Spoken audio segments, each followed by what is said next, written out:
Olá, comunidade Paz e Bem, Pós TV 247, canal Filosofia e Movimento. Sou Carla Pavão, aqui de novo com a Fernanda Carlos Borges. Estamos falando sobre o livro Martelo das Feiticeiras, Maleus Maleficaram. E hoje a Fernanda vai nos dizer aqui qual que é a surpresa que ela trouxe para o vídeo de hoje. Tudo bem, Fernanda?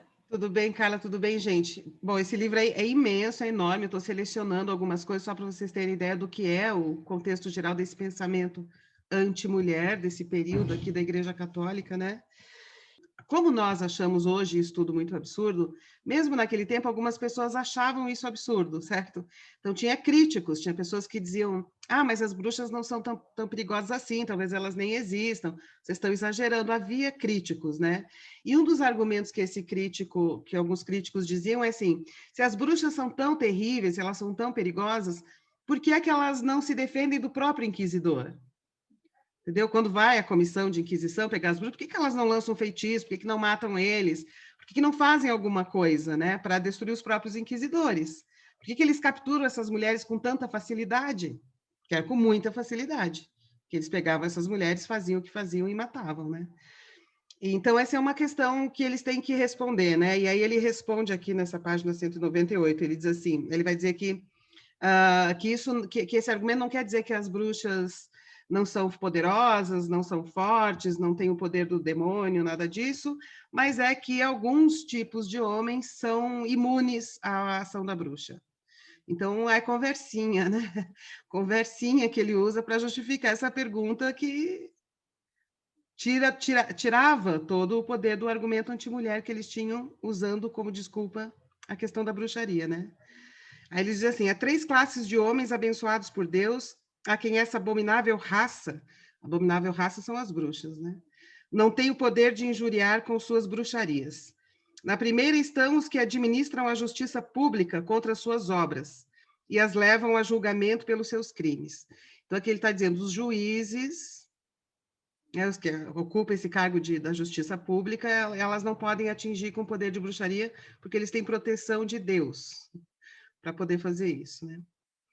Na segunda estão os que, de acordo com os rituais tradicionais e santos da igreja, fazem o uso lícito dos poderes e das virtudes que a igreja lhes concede no exorcismo das bruxas. Então, ele quer dizer assim, os padres, né, os caras que, tendo o poder dos objetos mágicos da igreja, conseguem se livrar dos feitiços das bruxas, né? Então, ele diz, pela aspersão de água benta, pela ingestão do sal sagrado, pela condução das velas bentas no dia da purificação de Nossa Senhora e das folhas de palma no domingo de Ramos. E os homens que assim agem veem diminuídos os poderes do demônio por meio das bruxas, né? E na terceira categoria estão os que são de vários modos abençoados pelos anjos do Senhor. Então ele está dizendo, os homens da justiça pública, os administradores da justiça pública são imunes, protegidos por Deus, porque eles que vão matá-las, né? E os religiosos, que têm os poderes dos objetos sagrados, né, da magia católica, e alguns outros que não são nem esses, mas que por alguma razão Deus resolve proteger. Então, esse é o argumento que eles dizem de por que as bruxas, sendo tão poderosas, como vocês dizem, tão terríveis, por que elas não atacam e destroem os inquisidores quando vão ser capturadas, né? Daí ele conta uma história sobre isso, que eu vou contar aqui para vocês, né? Desses poderes desses homens contra as bruxas. Vocês estão percebendo que isso é conversinha, né? Isso é papo de aranha, né? Ele, não tendo uma resposta para isso, ele tem que usar essa conversinha para boi dormir, né? Para justificar por que as bruxas, por que são capturadas com tanta facilidade, por que pegam essas mulheres, essas parteiras, essas mulheres que entendem de ervas, de chá, essas eram as curadoras dessa época, que ainda não tinha a medicina que tem hoje, né? Enfim, por que elas são capturadas com tanta facilidade, né? Se elas são tão maléficas assim, né? Aí ele conta uma história, né?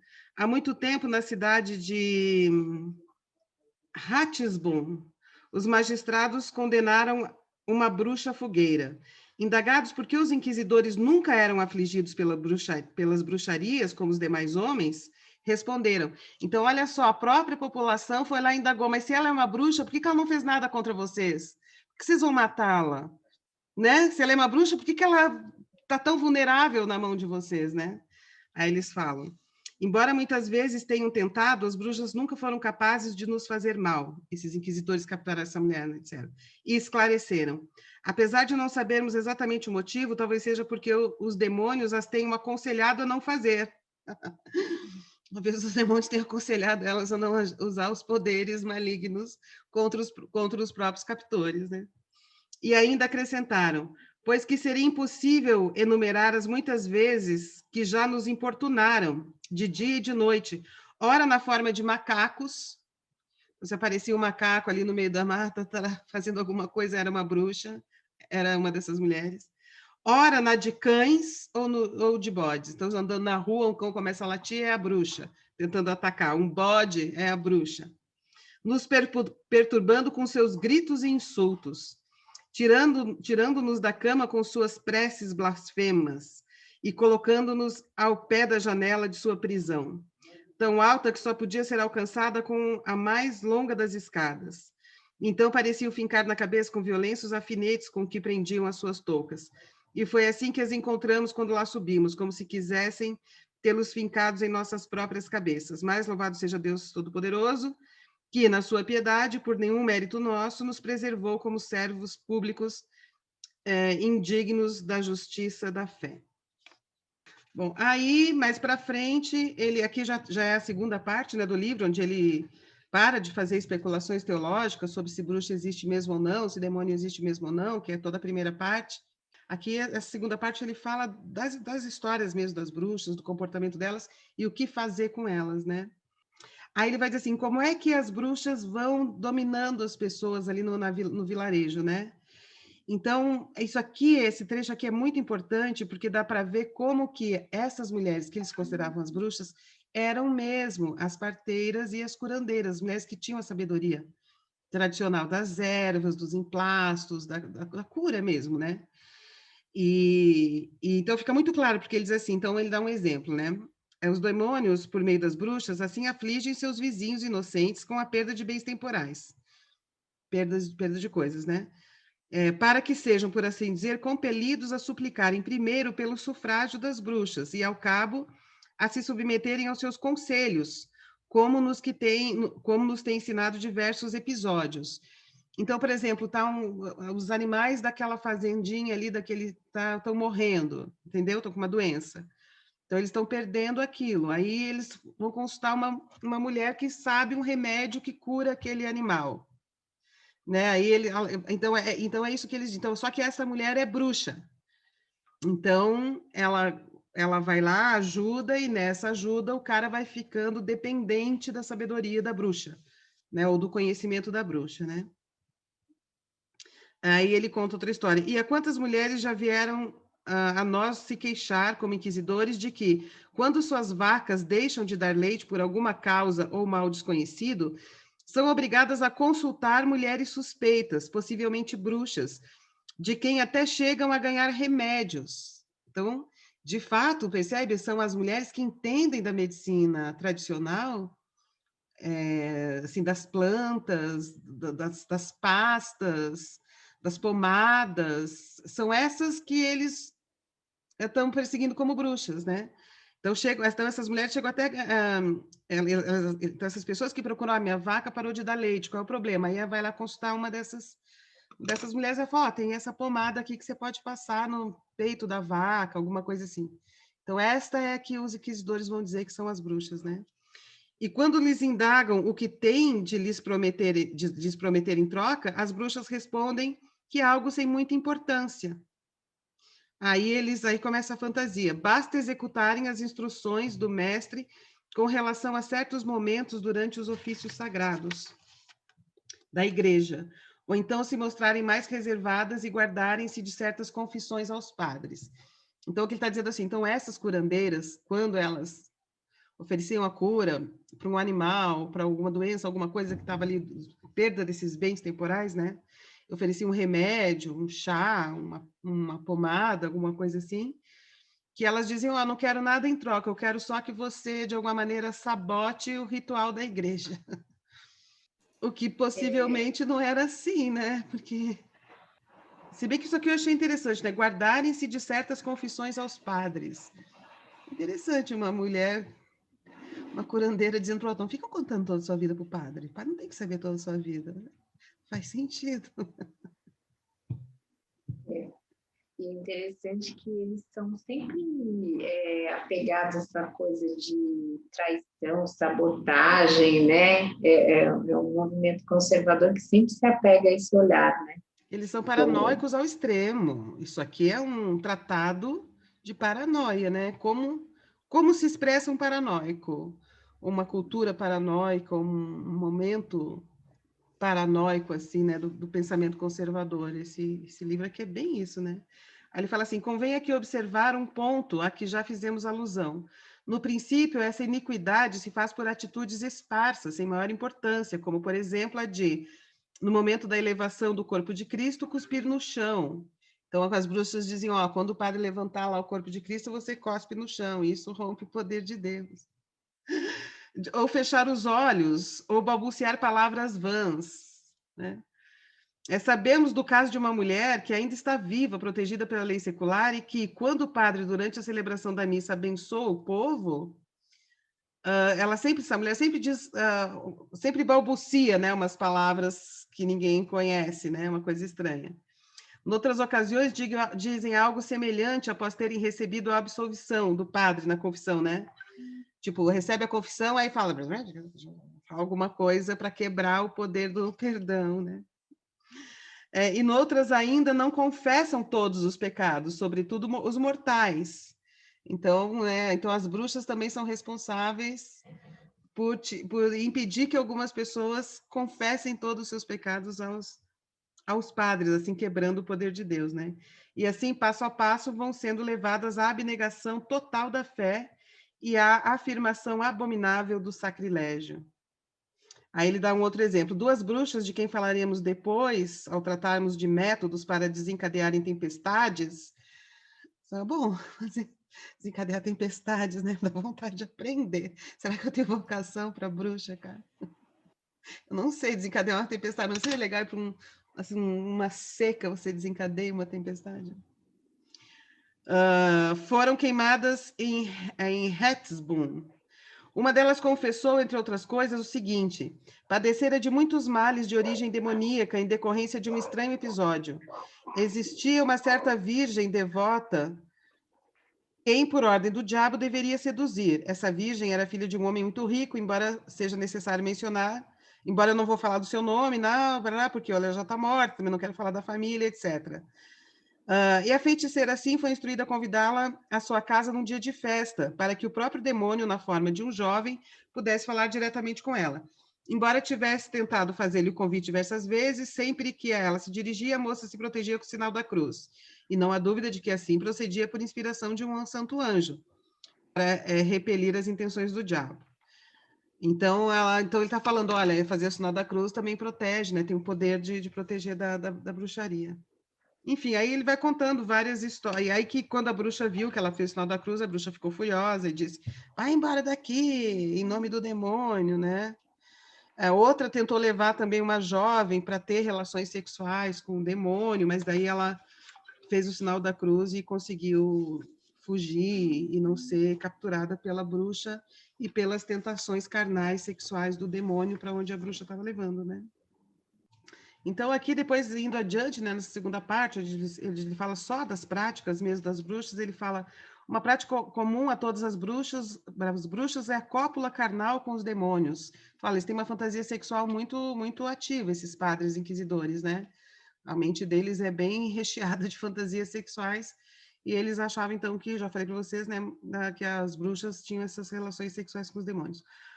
Então, ele disse que, aí aqui também mais um trechinho que explica bem como eram as parteiras e as curandeiras, ou seja, as mulheres da saúde, que eram consideradas as bruxas. Então, olha só. As maneiras de as bruxas proferirem o seu sacrilégio, através do pacto explícito de fidelidade aos demônios, varia segundo os diversos ritos de bruxaria. Olha só como ele vai classificar, e fica bem claro como eles perseguiam mesmo a medicina das mulheres daquele tempo, né? Que era a medicina tradicional, como eu estou falando, né? Dos chás, pomadas, dos emplastos, tudo isso, né? Alimentação, das plantas, dos temperos, né? Para entendermos isso, é preciso lembrar que, conforme mostramos na primeira parte deste tratado, existem 3 tipos de feiticeiras. As que injuriam, mas não curam. São só as que injuriam. As que curam através de algum estranho pacto com o diabo, mas não injuriam. Isso aqui é muito importante, esse segundo. As que curam, mas através de algum estranho pacto com o diabo, não injuriam. Então, olha só, então aqui ele tá falando de uma curandeira, de uma mulher que conhece, né, a sabedoria da medicina dela, né? Ela cura, mas ela não injuria, ou seja, não tem nenhum caso dela ter injuriado contra Deus ou ter feito mal a alguém por meio da injúria. Aí ele diz, por um estranho pacto com o diabo. Então, bastava você ter o conhecimento, esse conhecimento medicinal, tradicional, para você já ser bruxa, mesmo que não cometesse a injúria. Então, de fato, é uma perseguição contra essas mulheres, né? As que injuriam e curam. Tem aquelas que curam e que injuriam. Então, a gente já viu como que as parteiras eram um alvo, e aqui está muito claro que o alvo também são as curandeiras, né? Aí ele vai dizer que essas primeiras que não curam e que só injuriam, elas são as mais terríveis. Entre as primeiras, há uma classe particularmente proeminente, a das que são capazes de fazer toda sorte de bruxaria e de encantamento, abrangendo tudo, pois desencadeiam tempestades danosas com raios e trovões, causam a esterilidade de homens e de animais, fazem oferenda de crianças aos demônios, as quais acabam matando e devorando. São capazes também de jogar crianças que brincam pelas ribanceiras dentro d'água, de fazer cavalos enlouquecerem sob as rédeas dos próprios cavaleiros, de se transportar de um lugar ao outro, em corpo físico ou na imaginação, de interferir na ação dos juízes e magistrados, impedindo-os de puni-las, de manter-se a si próprias e a outros em silêncio sob tortura. Elas são capazes de manter-se a si mesmas e as outras em silêncio quando estão sob tortura. Se a bruxa fica em silêncio nessa situação, dizendo eu não sou bruxa, o argumento deles é assim, ela é tão poderosa que ela resiste a isso e nega e continua negando. Isso é o poder do demônio. De manter-se a si própria e as outras em silêncio sob tortura, de causar grande pavor nos que as capturam, os quais se veem acometidos de violentos tremores nas mãos, de revelar a outros coisas ocultas e de predizer eventos futuros, através do que lhes é comunicado pelos demônios. São capazes também de ver o que está ausente, de virar a cabeça dos homens para o amor ou para o ódio desmedidos, de por vezes atingir quem lhes aprouver com raios, e de até mesmo fulminar com raios homens e animais, de deixar sem efeito os desejos procriadores e até mesmo a força carnal da cópula, e de causar o aborto e morte do feto no útero materno, um simples toque no ventre, e de por vezes enfeitiçar homens e mulheres por mero olhar, sem os tocar, e de causar-lhes dessa forma a morte. Então, olha o perigo do olhar da bruxa, né? Se vocês viram aquele filme lá que eu falei para vocês, As Silenciadas, né? Filmezinho da Netflix, vocês veem que quando o inquisidor começa a inquirir as bruxas, ele fala, não olhe para mim, não olhe para mim, ele não deixa que ela olhe, né? O argumento é que pelo olhar ela poderia enfeitiçá-lo, né? Eu acho que é não olhe para mim para eu não ter empatia com você, né? Uma forma de realmente ir desumanizando a bruxa e não ter a menor possibilidade de ter empatia com aquela mulher, né? Só para confirmar aqui, como eu disse para vocês, as parteiras e as curandeiras, né? As mulheres que tinham os saberes medicinais tradicionais da época, foram as grandes vítimas da caça às bruxas. Legal. Então, antes da gente terminar, só fala aí da sua escola, do projeto novo, para que não, estamos abrindo uma escola, Escola da Tenda, daqui em breve vai ter o primeiro curso, que é um curso sobre a educação somática ou a psicoterapia corporal de José Ângelo Gaiarsa, né? Uma escola para cultivar este legado. E o primeiro curso está pronto, mas ainda tem detalhes antes de publicá-lo, em breve para vocês. Quem quiser entrar em contato comigo, legadogaiarsa@gmail.com, para informações sobre o que a gente vem fazendo com este legado. E se inscreva no canal Filosofia em Movimento, Paz e Bem, pós-TV 247, aí, rumo à resistência. Um beijo grande, obrigada. Tchau, Beijo Fernanda. grande. Tchau, Carla. Obrigada. Tchau, gente. Até o próximo.